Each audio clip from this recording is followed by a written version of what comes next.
ऐसी महारानी जो कि अपने बेटे को मृत्यु देने से भी नहीं चूकीं। जी हाँ दोस्तों, आज हम इनकी बात करेंगे क्योंकि हम में से बहुत सारे लोग उन ऐतिहासिक चुनिंदा लोगों के बारे में समझते और पढ़ते हैं। शायद कुछ लोगों के बारे में हम भूल जाते हैं। तो आज मैं बात करूंगी आपको इस वीडियो में मालवा साम्राज्य की महारानी देवी अहिल्याबाई होलकर जी की।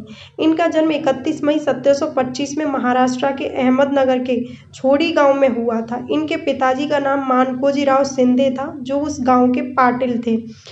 ये वो ज़माना था जब महिलाओं को स्कूल नहीं भेजा जाता था, उन्हें पढ़ने लिखने से मना कर दिया जाता था। लेकिन अहिल्याबाई होलकर के माता पिता ने उनको पढ़ाया लिखाया, उन्हें काबिल बनाया।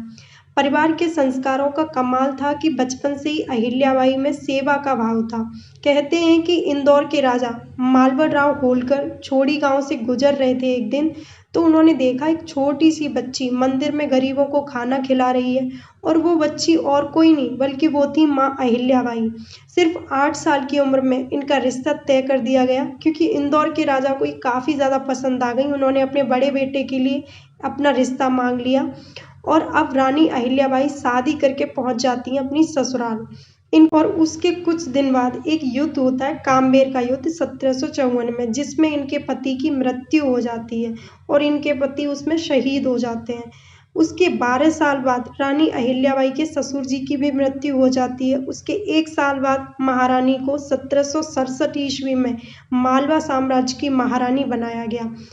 कहा जाता है कि 1767 से लेकर के 1795 तक महारानी जब तक महारानी के पद पर रही, इन्होंने ऐसा साम्राज्य चलाया कि पूरी दुनिया में इनकी तारीफ की जाती है।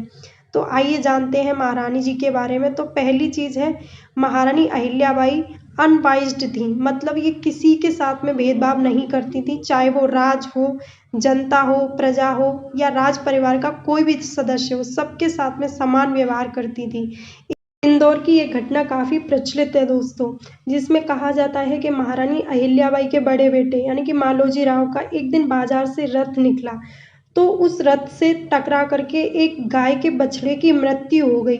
तो वो गाय काफ़ी दूर खड़ी थी पहले, लेकिन जैसे ही उसके बछड़े की मृत्यु हो गई, वो काफ़ी ज़्यादा भावुक हो गई और अपने बछड़े के पास में आकर के खड़ी हो गई। उसके तुरंत ही बाद अहिल्याबाई होलकर जी का रथ वहाँ से गुजरा। महारानी ने ये दृश्य देखा, लोगों से पता चला कि उनके बेटे के रथ से टकरा करके बछड़े की मृत्यु हो गई है। वो काफ़ी क्रोधित हो उठी और तुरंत अपने दरबार आई और अपने बेटे की पत्नी को तुरंत अपने पास में बुलाकर पूछती हैं कि तुम बताओ कि अगर किसी मासूम बच्चे की जान ले ली जाए तो उसकी माँ के ऊपर क्या बीतेगी, उस जान लेने वाले व्यक्ति को क्या सजा देनी चाहिए। तभी उनकी पत्नी ने कहा कि उसको प्राण दंड मिलना चाहिए। महारानी ने तुरंत ये ऐलान करवाया कि उनके बेटे को हाथ पैर बांधकर सड़क पर डाल दिया जाए, ताकि उनकी मृत्यु भी इसी तरीके से रथ से टकरा कर हो जाए।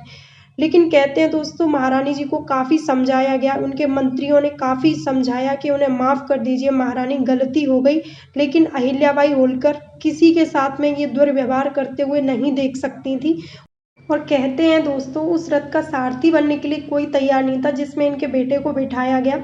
लेकिन महारानी ने स्वयं निर्णय लिया कि वो स्वयं इस रथ की सारथी बनेंगी और अपने बेटे को कुचलने के लिए तैयार हो गई।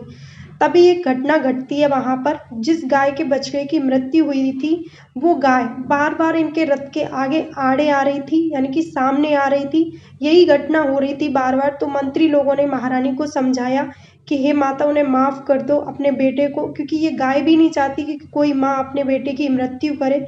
इस वजह से महारानी ने उनकी बात मान ली और अपने बेटे को क्षमा कर दिया। इंदौर में आज भी इस बाजार को आड़ा बाजार के नाम से जाना जाता है।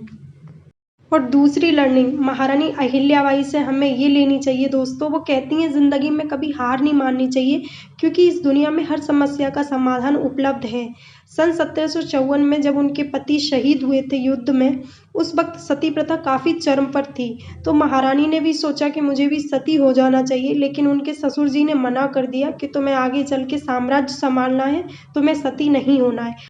उसके बाद 1767 में जब महारानी साम्राज्य संभालने लगीं, तो आसपास के पेशवा लोगों को जब ये बात मालूम चली, तो वो सोचने लगे कि ये महारानी तो कमज़ोर है, एक महिला कैसे साम्राज्य संभाल सकती है, इन पर आक्रमण किया जाए। इसी तैयारी के साथ पेशवा इंदौर के पास सेना लेकर पहुंच जाते हैं। ये बात महारानी को पता चलती है, तो महारानी अपने सेनापति तुकोजी राव के साथ में एक चिट्ठी भिजवाती हैं, और ये चिट्ठी महारानी ने स्वयं लिखी थी। उसमें लिखा था कि पेशवा जी, आप बेशक आइए हमसे युद्ध करने के लिए, इंदौर के दरवाजे हम खोल देते हैं, हमारी नारी सेना भी तैयार है, लेकिन आप सोच कर देखिए, अगर मैं इस युद्ध को जीत गई तो इतिहास कहेगा कि एक स्त्री ने पुरुष को हरा दिया। वहीं अगर मैं इस युद्ध में हार गई तो इतिहास कहेगा कि शोक में डूबी हुई स्त्री को अकेला समझकर आपने उस पर आक्रमण किया। तो इस तरीके से महारानी अहिल्याबाई होलकर जी ने बिना तीर बिना तलवार के अपने शब्दों से ही पेशवा लोगों को भावुक कर दिया, और वो भावुक होकर कहने लगे, नहीं महारानी, हम तो आपसे मिलने आए थे, शोक जताने आए थे, आपसे झगड़ा करने नहीं आए थे। तो तीसरी लर्निंग है महारानी जी की कि ऊपर वाले यानी कि भगवान पे हमेशा भरोसा रखिए, उनका आशीर्वाद हमेशा अपने पास में रखिए।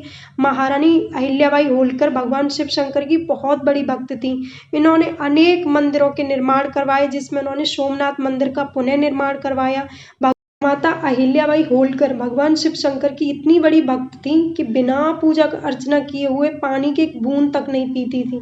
जी हाँ दोस्तों, उस टाइम पर इनके साम्राज्य में जो सिक्के चलते थे उस पर भी भगवान शिव की मूर्ति हुआ करती थी, नंदी की मूर्ति हुआ करती थी। ये इतनी निर्मम स्वभाव की थी कि अपनी प्रजा से बातें किया करती थी और कहती थी कि मैं इस साम्राज्य की केवल संरक्षक हूँ, बाकी आप लोग इसके कर्ता धर्ता हो। भगवान ने जो दिया है, भगवान ने दिया, वही इस चीज़ के कर्ता धर्ता, मैं केवल आपके एक सेवक के रूप में आपकी सेवा दे रही हूँ। तो ये है महारानी अहिल्याबाई होलकर। आपको इनकी कहानी अच्छी लगी हो तो वीडियो को लाइक, चैनल को सब्सक्राइब ज़रूर करना।